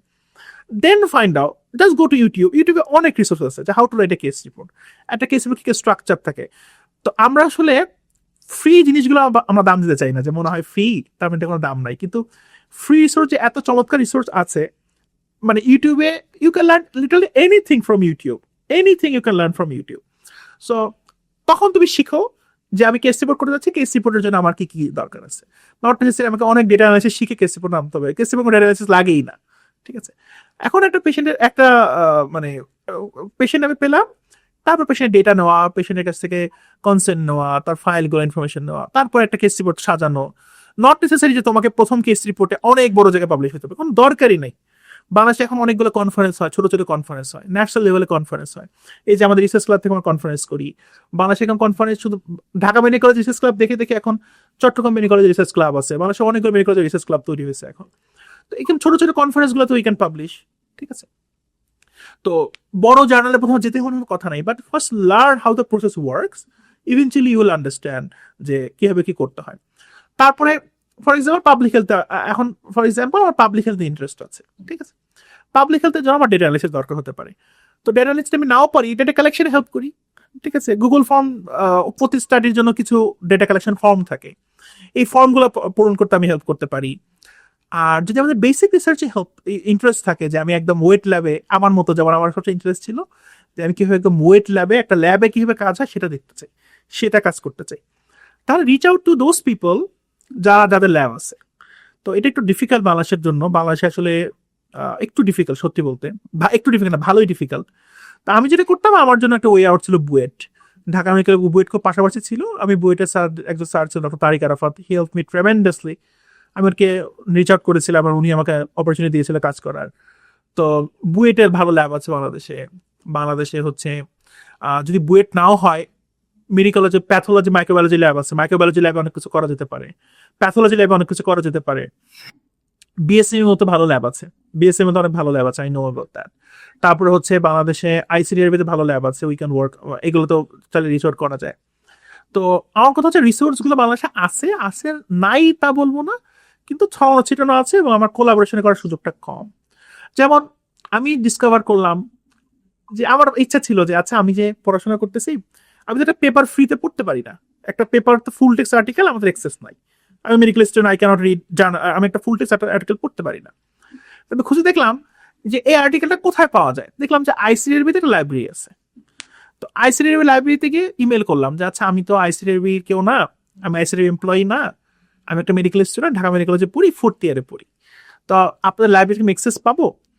তো ওরা বললো যে হ্যাঁ, ওদের একটা পলিসি আছে, স্টুডেন্ট মেম্বার হওয়া যায় আইসিডিবি লাইব্রেরি থেকে। তো তো বললো কত টাকা, বললো যে খুবই কম, আমার মনে নেই, মনে হয় 1,000 টাকা প্রতি বছরে, বা 500 টাকা প্রতি বছর, খুবই চিপ। তো আমি গেলাম, গিয়ে ওরা বলতেছে যে আপনি যে মেম্বার হবেন ভালো কথা, কিন্তু স্টুডেন্ট মেম্বারশিপ থেকে নেয় না, আমাদের মেম্বারশিপ সিস্টেম আমরা চালু রাখছি, বছরে 2 বা 1 জন মেম্বার হয় কিনা সন্দেহ আছে। তো আমি গিয়ে দেখলাম যে system is already there, but we do not explore. ঠিক আছে, তো আমি তখন স্টুডেন্ট মেম্বারশিপ নিলাম 4th ইয়ারে থাকতে আইসিডিআরবি থেকে। তো এরকম হইতো যে আমার যখন পেপার ডাউনলোড করার ইচ্ছা হইতো, আমি তো ডাউনলোড করতে পারতাম, এগুলো সব পেইড। পুরো মাসের পেপার আমার জমতো, আমি যে মহাখালী যাইতাম আইসিডিআরবিতে, লাইব্রেরিতে বসে পেপার ডাউনলোড করতাম, করে হচ্ছে আমি হচ্ছে আলটিমেটলি ইয়েতে আসতাম। তো এখানে হচ্ছে আহ, এটাই বলতে চাইছি, সব রিসোর্সই আছে, you just need to find out, you just need to figure it out, এবং মানে you have to be dedicated and you should show perseverance, that's the main thing here. আর failure is not always the final thing. Case report যখন আমরা করতে যাব, আমরা এরকম অনেক পেশেন্ট পাবো, কিন্তু সবগুলো পাবলিশ হবে না, সবগুলো actually not worthy to publish, এটাই আর কি। Thank you. Thank you Mubin, thank you very much. তুমি আসলে অনেক গুরুত্বপূর্ণ কিছু বিষয় হাইলাইট করেছো, যে আমাদের আসলে সে আগ্রহটা আছে বা আমাদের সে স্বপ্নটা আছে, কিন্তু আমরা আসলে ফোকাসড হই না যে আমরা আসলে কি পছন্দ আমাদের বা কোনটা দিয়ে শুরু করব। এবং বিভিন্ন সময় দেখা যায় যে আমাদের ইন্টেনশনটা একটু ডিফারেন্ট থাকে। নতুনকে জানার থেকে আমাদের হয়তো ইন্টেনশনটা থাকে পাবলিশটা আমাকে হেল্প করবে ইউএসএতে কোনো একটা আমার ইন্টারেস্ট টপিকে ম্যাচ হওয়ার জন্য। তো মানে রিসার্চ করার আগেই আমি ধরে নিচ্ছি আমার কি করতে হবে, আমার রেজাল্ট কি, আমি কি বের করতে চাই, সব কিছু। এই যে নতুন ট্রায়াল অ্যান্ড এররের মধ্যে দিয়ে যাব বা আমার ফেলার আসতে পারে, এই জিনিসটা অনেক সময় আমাদের থাকে না। এবং এটা যে একটা লং জার্নি, সেটা তোমার কথার মাধ্যমে বেশ ভালোভাবে তুমি প্রকাশ করেছো যে অনেক লম্বা একটা জার্নি, বাট শুরু করতে দোষ কোথায় এবং শুরুতেই নিজের ইন্টারেস্ট কোথায় সেগুলো দেখায়। এবং 3টা ফিল্ডের ব্যাপারে তুমি বলেছো, পাবলিক হেলথ, বেসিক সাবজেক্ট এবং হচ্ছে ক্লিনিক্যালের ব্যাপারে। এবং বেসিক সাবজেক্টের ব্যাপারে আমি আরও একটা বিষয় বলতে চাচ্ছি, যেটা তুমিও বলেছো, যে আমরা অনেক সময় ধরে রাখি যে প্রফেসর লেভেলে যারা থাকে তাদেরকে রিচ আউট করা হয়তো বা ডিফিকাল্ট, কিন্তু দেখা যায় স্যাররা ইমেইলে খুব রেসপন্সিভ হন। সেটা ঢাকা ভার্সিটির কোনো ল্যাব ইউজের জন্য হতে পারে, বুয়েটের জন্য হতে পারে। দেখা যায় যে তারা মেইলগুলো খুব আগ্রহের সাথে পড়েন, এবং ইয়াঙ্গার কোনো স্টুডেন্ট যখন রিচ আউট করে তখন তারা আসলে খুশি হন যে আমরা একটা লেগাসি শুরু করতে চাচ্ছি বা আমাদের ইয়াঙ্গার জেনারেশনদেরকে আমরা বেশি ইনভলভ করতে পারতেছি এইসব ফিল্ডে, এই আর কি।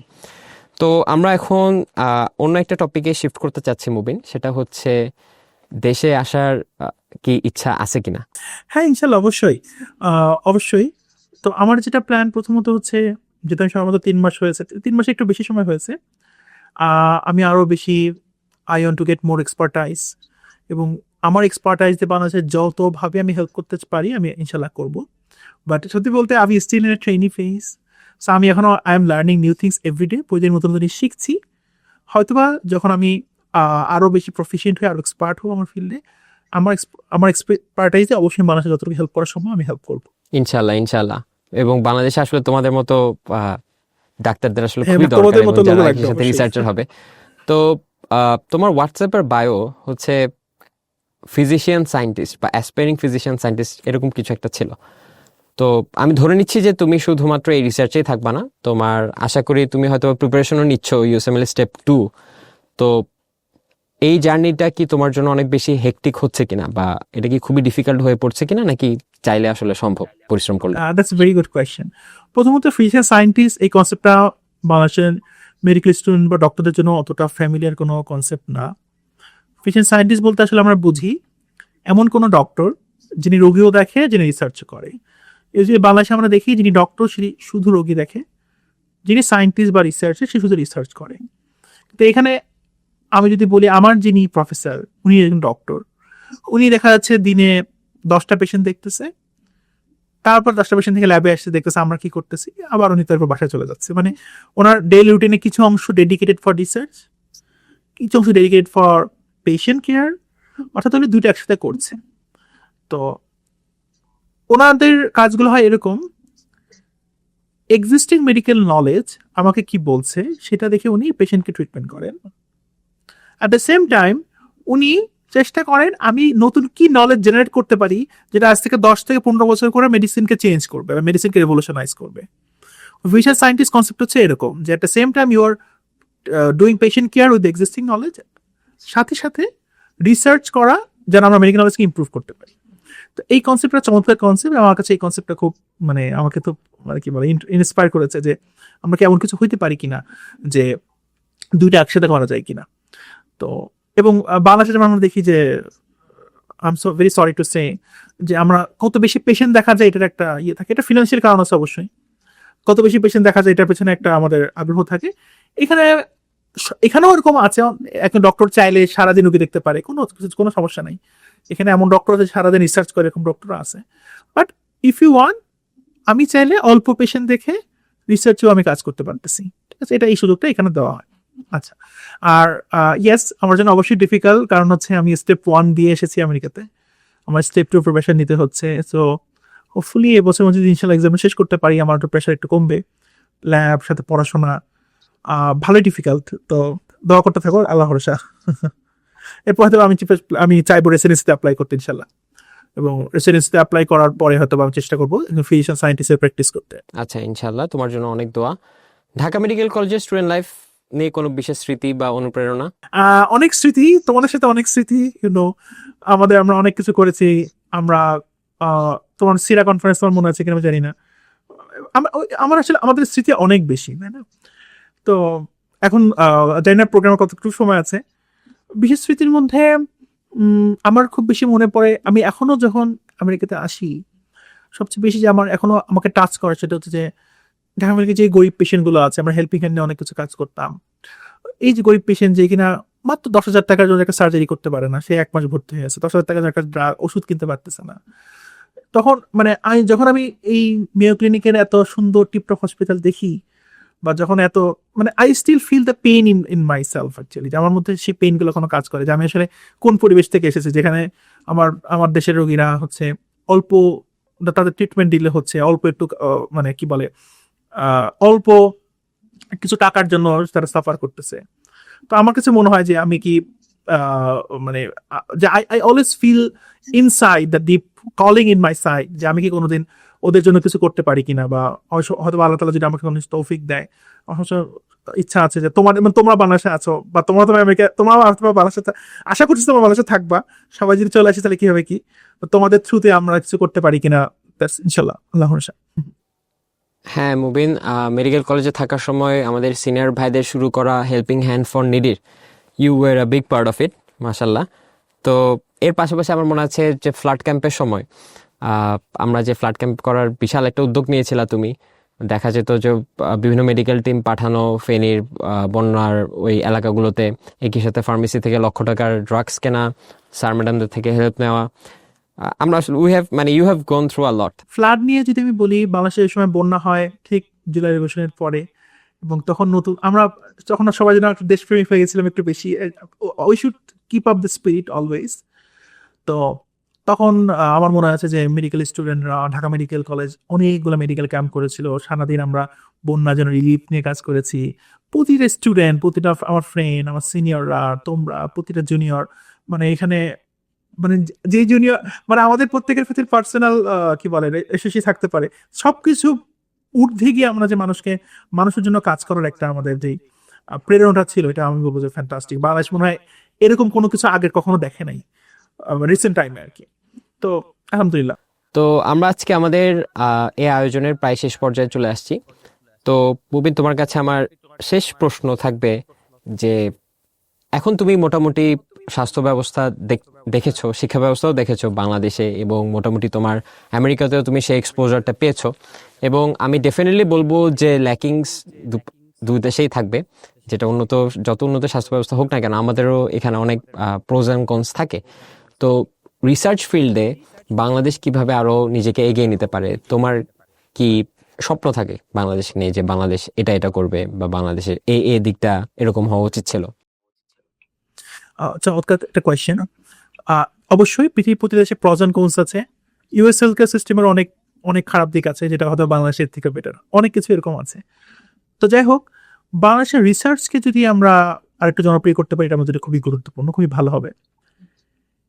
তো এখানে আমার কাছে মনে হয়েছে কয়েকটা পয়েন্ট। প্রথম পয়েন্ট হচ্ছে যে বাংলাদেশের রিসার্চকে যদি জনপ্রিয় করতে হয়, আমাদের কিছু ডেটা আছে, আমাদের রিসার্চ বাংলাদেশে এটা নিয়েও রিসার্চ হয়েছে যে স্টুডেন্ট রিসার্চ করতে চায় কি করতে চায় না। আনসার হচ্ছে রিসার্চ করতে চায় তারা, কিন্তু তারা মনে করে সবচেয়ে বড় ব্যারিয়ার হচ্ছে মেন্টরশিপের অভাব। তো মেন্টর কারা? যারা হচ্ছে আমাদের বিভিন্ন স্যার ম্যাডামরা আছেন, তাদের মধ্যে রিসার্চকে জনপ্রিয় করতে হবে। তাদের মধ্যে আমরা কিভাবে জনপ্রিয় করব? তো আমার মনে হয় যে আমাদের বাংলাদেশের যে পোস্টিংগুলো হয় সরকারি মেডিকেল কলেজগুলোতে, এগুলোতে আমরা কোনো স্কোরিং সিস্টেম করতে পারি কিনা, লাইক কয়টা পাবলিকেশন হলো তার উপর ভিত্তি করে। আমি জানি এই সিস্টেমটা আছে, সেটা হচ্ছে প্রমোশনের ক্ষেত্রে যে অ্যাসিস্ট্যান্ট প্রফেসর হতে গেলে কয়টা পেপার লাগবে, প্রফেসর হতে গেলে কয়টা পেপার লাগবে, বাট এটা আসলে কতটুকু প্র্যাকটিক্যাল আই হ্যাভ ডাউট, এবং এই পেপারের কোয়ালিটিগুলো কতটুকু প্র্যাকটিক্যাল আই হ্যাভ ডাউট। আমার কাছে মনে হয় এই পেপারের কোয়ালিটিগুলোকে আরো রিগারাস ভাবে আমরা জাজ করতে পারি কিনা, কপি পেস্ট রিসার্চ থেকে আমরা বেরোতে পারতেছি কিনা, নীলক্ষেতের কপি পেস্ট রিসার্চ বা নীলক্ষেতের কপি পেস্ট থিসিস সিস্টেম থেকে আমরা বেরোয় সত্যিকার অর্থে অরিজিনাল কিছু আমরা করতে পারি কিনা। এবং রিসার্চ জন্য ডেডিকেটেড টাইম রাখা, রেসিডেন্সিতে সব জায়গায় ডেডিকেটেড টাইম রাখা, ফান্ডিং রাখা, ঠিক আছে। এবং ফান্ডিং যে আমরা দিব, কাকে দিব, সে ফান্ডিং তোমাকে ইউজ করতে হবে, সেই ইনফ্রাস্ট্রাকচারটা রাখা। এবং আমি বলবো যে মেডিকেল স্টুডেন্ট থাকা অবস্থায় এক্সপোজার করা, কারণ আজকের স্টুডেন্টই কালকে ডাক্তার হবে, আজকের স্টুডেন্ট কালকে প্রফেসর হবে। তাহলে তাদেরকে হচ্ছে আমরা শুরু থেকেই রিসার্চে শুধু আমার যে কমিউনিটি মেডিসিন সাবজেক্টটা আছে, কমিউনিটি মেডিসিনে আমরা RFST প্রজেক্ট করতাম, আমার মনে আছে, সার্ভে রিপোর্ট, গ্রুপে একজন কাজ করতো, ওনারা কেউ কিছু করতো না। বাট এই কমিউনিটি মেডিসিন সাবজেক্টে বায়োস্ট্যাটিক্স পার্টসগুলো আছে, এগুলোকে আমরা স্টুডেন্টকে বোঝানো যে how the process works, how the data analysis works and all this thing works, এইগুলো হচ্ছে আমাদের ফোকাস করতে হবে। এবং আমরা এমন কিছু করতে, যেমন আমরা করেছিলাম রিসার্চ ক্লাব থেকে, যে আমরা স্টুডেন্টদেরকে টাকা দিব, স্টুডেন্টদেরকে 10,000 টাকা দিব বা 20,000 টাকা দিব, তারা একটা রিসার্চ করুক, অল্প টাকা হোক, সে তার প্রফেসরের সাথে মিলে কিছু একটা করুক। এই যে ট্রেন্ডটা, যদি আমি বিশ্বাস করি রিসার্চ ক্লাব ছিল আমাদের নিজেদের উদ্যোগে করা, আমরা মাত্র 1 লক্ষ টাকার গ্র্যান্ট দিয়ে এরকম 5টা রিসার্চ প্রজেক্টে টাকা দিয়েছিলাম, তাহলে গভর্নমেন্ট চাইলে নিশ্চয়ই আরো বেশি টাকায় পারে। আমরা যদি 1 লাখ টাকা পারি, গভর্নমেন্ট সেখানে 1 কোটি টাকা পারে। তো ওয়াই নট, আমরা কিছু স্টুডেন্টদেরকে আমরা ফান্ড দিতে পারি। তারপরে যারা হচ্ছে যারা আমরা এরকম করতে পারি, যেমন তোমার ক্ষেত্রে যদি বলি, লাইক তোমার মতো যারা হচ্ছে প্রফে অনেক প্লেস করেছে বা প্রফে যারা ভালো রেজাল্ট করেছে, তারা এরকম অ্যাপ্লাই করে গভর্নমেন্টের কাছে, আমি রিসার্চ করতে চাই, গিভ মি সাম মানি, গিভ মি মেন্টরশিপ, বা I have the mentors, give me মানি। তো এরকম যারা মেরিটোরিয়াস, তাদেরকে রিসার্চে আনা, তাদেরকে রিসার্চের জন্য তাদেরকে প্রণোদনা দেওয়া, বা এরকম হতে পারে যে রিসার্চ যার যত ভালো জার্নালে যত ভালো ইম্প্যাক্ট ফ্যাক্টর হবে, তত ভালো জায়গায় প্রমোশন হবে, বা এইটা একটা স্কোর, মানে আমাদের পলিসি লেভেলে রিসার্চের গুরুত্বটা বোঝানো। যে তুমি আমাকে একটা খুব ভালো কোয়েশ্চেন করেছিলে, যে এই যে হাই স্কুল স্টুডেন্ট যে রিসার্চ করে, কেন করে, এটার গুরুত্বটা কি? আমি তোকে বলেছি যে সেটা হচ্ছে তার পরবর্তী স্টেপে তাকে হেল্প করে।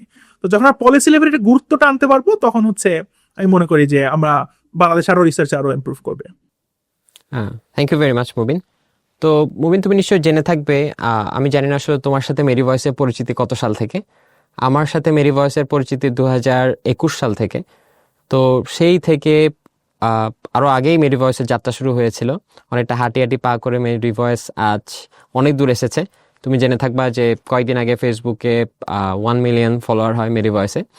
তো বস্তুনিষ্ঠ সাংবাদিকতা বা সে ব্যাপারে আমি গেলাম না, কিন্তু মেরি ভয়েস বর্তমানে এখন যে জায়গায় দাঁড়িয়ে আছে, এটা শুধু আসলে চিকিৎসক বা শুধু ডাক্তারদের অধিকার নিয়ে কথা বলে বা মেডিকেল স্টুডেন্টদের নিয়ে অধিকার নিয়ে কথা বলে, এমনটা না। আসলে মেরি ভয়েস আজ হয়ে উঠেছে পুরো বাংলাদেশের স্বাস্থ্যের কণ্ঠস্বর বলা যেতে পারে। তো আজকের এই আয়োজনের জন্য মেরি ভয়েসের প্রতি অনেক মোবারকবাদ, এবং মেরি ভয়েসের উদ্দেশ্যে তুমি যদি কিছু। অবশ্যই ভাইয়াদেরকে অনেক অনেক থ্যাঙ্কস। মেডি ভয়েসের সাথে পরিচয় আমার সেই অ্যাডমিশন জার্নি থেকে। তো যখন আমার অ্যাডমিশন টেস্ট রেজাল্ট বেরোয় তখন থেকে ওনাদের সঙ্গে পরিচয়। এবং ভাইয়ারা সত্যি বলতে তারা অনেক অনেক কাজ করেছে, স্পেশালি আমাদের মতো শুধু ডক্টর না, আমরা যারা মেডিকেল স্টুডেন্ট, আমাদের বিভিন্ন আন্দোলন, বিভিন্ন আমাদের দাবি দেওয়া সব কিছু নিয়ে মেডি ভয়েস অনেক কাজ করেছে। এবং ভাইয়াদেরকে অনেক অনেক থ্যাঙ্কস, কারণ আমার জন্য এখন সকালবেলা অলরেডি। তোমাকেও থ্যাঙ্কস, তুমি দেখো এখন হচ্ছে অলরেডি রাতের বেলা। এই রাতের বেলা যে তোমরা স্টুডিওতে কাজ করছো বা স্টুডিওতে এই প্রোগ্রাম আয়োজন করছো, সো হ্যাটস অফ, সেলিউট। এবং মেডিভার সামনে আরো অনেক সামনে এগিয়ে যাবে এই আশা রাখি। এবং আমাদের ডক্টরদের জন্য কিন্তু ডেডিকেটেড একটা প্ল্যাটফর্ম অবশ্যই সবসময় দরকার, যেখানে শুধু ডক্টরদের নিউজ নিয়ে কথা বলে, মানুষ ডক্টরের সম্বন্ধে জানবে, যেটা কিন্তু অন্যান্য নিউজগুলো সবার জন্য, বা ডক্টর ডেডিকেটেড বা মেডিকেল ফিল্ড ডেডিকেটেড এই নিউজ চ্যানেলটা আমি মনে করি খুবই দরকার আমাদের জন্য। হ্যাঁ, খুবই দরকার। আমার একটা স্মৃতি মনে পড়ছে যে আমরা যখন হেলথ সেক্টর রিফর্ম কমিশনের প্রপোজালগুলো নিয়ে কথা বলতাম, তখন জার্নালিজমও আমাদের আলোচনার একটা বড় একটা অংশ ছিল। এবং জার্নালিজম নিয়েও সম্ভবত রিসার্চ ওরকম খুব একটা করা হয়নি বাংলাদেশে, তবে যতগুলো পেপার আছে সেগুলো নিয়ে আমরা ডিসকাস করতাম এবং দেখতাম যে চিকিৎসকদেরকে অনেক সময় বিভিন্ন জার্নাল পেপার বা হচ্ছে বিভিন্ন নিউজ মিডিয়াগুলোতে এমনভাবে ডেপিক্ট করা হয় যে একটা নেগেটিভ একটা ইমেজ তৈরি হয়। তো তুমি বলতা প্রায় যে আমাদের দেশে ডাক্তারদের সে অ্যাকনলেজমেন্টটা নাই। বিদেশের ক্ষেত্রে আমরা দেখি যে তাদের হয়তোবা তারা প্রফেসর সাহেব আক্তার ম্যাডাম বা আমাদের প্রফেসর কামরুল স্যার, তাদের তুলনায় তাদের হেলথ সেক্টরে তাদের অবদান খুবই কম, কিন্তু তারা মেডিকেল কলেজের নামকরণ থেকে শুরু করে, তাদের নামে পিএইচডি ডিগ্রি থেকে শুরু করে, তাদের নামে ডিপার্টমেন্ট থেকে শুরু করে অ্যাকনলেজমেন্ট অনেক বেশি বেশি পায়, এবং নিউজ মিডিয়াগুলো সেগুলো অ্যাকনলেজমেন্টটা ভালোভাবে দেয়। এবং আমাদের ক্ষেত্রে দেখা যেত যে অ্যাকনলেজমেন্টটা একটু কম, এবং সেটা নিয়ে পরবর্তীতে আমাদের আরও অনেক কথা হতো, সেটার কী কী ইম্প্যাক্ট আছে, পেশেন্টরা কি বাইরের দিকে বেশি ফোকাস হচ্ছে কিনা, ইত্যাদি ইত্যাদি। ইনশাল্লাহ সামনে হয়তো বা সময় সুযোগ পেলে তোমাকে আবার অতিথি হিসেবে যদি পাই, এগুলো নিয়ে আমরা আরো বেশি বেশি আলোচনা করব। এবং মেরি ভয়েসের প্রতি, ভাইদের প্রতি এই আমরা কৃতজ্ঞ এই কারণে যে এই জার্নালিজমের এই সাইডটা, যে আসলে পার্সপেক্টিভটা কি, আসলে নিউজটা কি, বা আসল ইনসিডেন্টটা কি ছিল, তারা আসলে বস্তুনিষ্ঠ সাংবাদিকতার মাধ্যমে প্রকৃত সত্য যেটা সেটা তুলে ধরার চেষ্টা করে যাচ্ছেন ক্রমাগতভাবে, এবং তাদের জন্য অনেক অনেক শুভেচ্ছা এবং অনেক দোয়া। তো মুবিন, তোমাকে অনেক অনেক ধন্যবাদ। তুমি সকালে মেয়ো ক্লিনিকের কনফারেন্স রুমে বসে আমাদেরকে এত সময় দিয়েছো, প্রায় ঘন্টাখানেকের মতো। তো তোমার জন্য অনেক দোয়া। এবং আন্টির একটা কথা দিয়ে শেষ করতে চাই। আন্টি দর্শকদের সামনে বলতে চাই যে আন্টি আমাদেরকে বলতেন যে আমার একমাত্র ছেলে, সে সবসময় একা ছিল, তাকে সবসময় দেখে রাখার জন্য।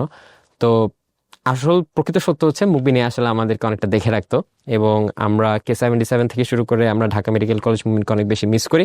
তবে ইনশাআল্লাহ মুবিন যে স্বপ্নের কথা আজ আমাদের বলেছে, প্রকৃত শেফা খোঁজার কথা, আল্লাহ তাকে সার্থক করুক, এবং শুধু বাংলাদেশ নয় এবং বিশ্বের জন্য যেন তুমি ভালোভাবে কন্ট্রিবিউট করতে পারো, সে দোয়া রেখে আজকে শেষ করছি। আসসালামু আলাইকুম। তোমার জন্য দোয়া রইলো, আমার জন্য দোয়া রাখবে। Thank you. আসসালামু আলাইকুম।